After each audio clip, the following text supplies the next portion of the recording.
Estimadísimos, hoxe, desde esta terra linda do Porto, vamos a falar de por qué la compensación con la comida nos leva a engordar.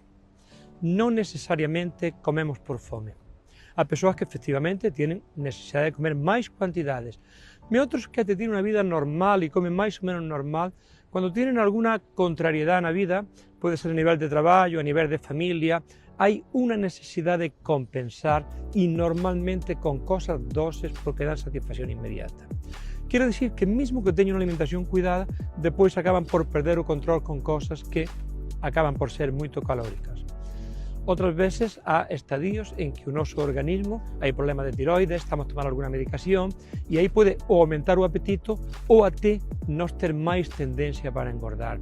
Por eso, acompáñese sempre con un profesional que pueda compartir consigo as súas inquietudes e le dé respostas. Teña un fantástico fin de semana.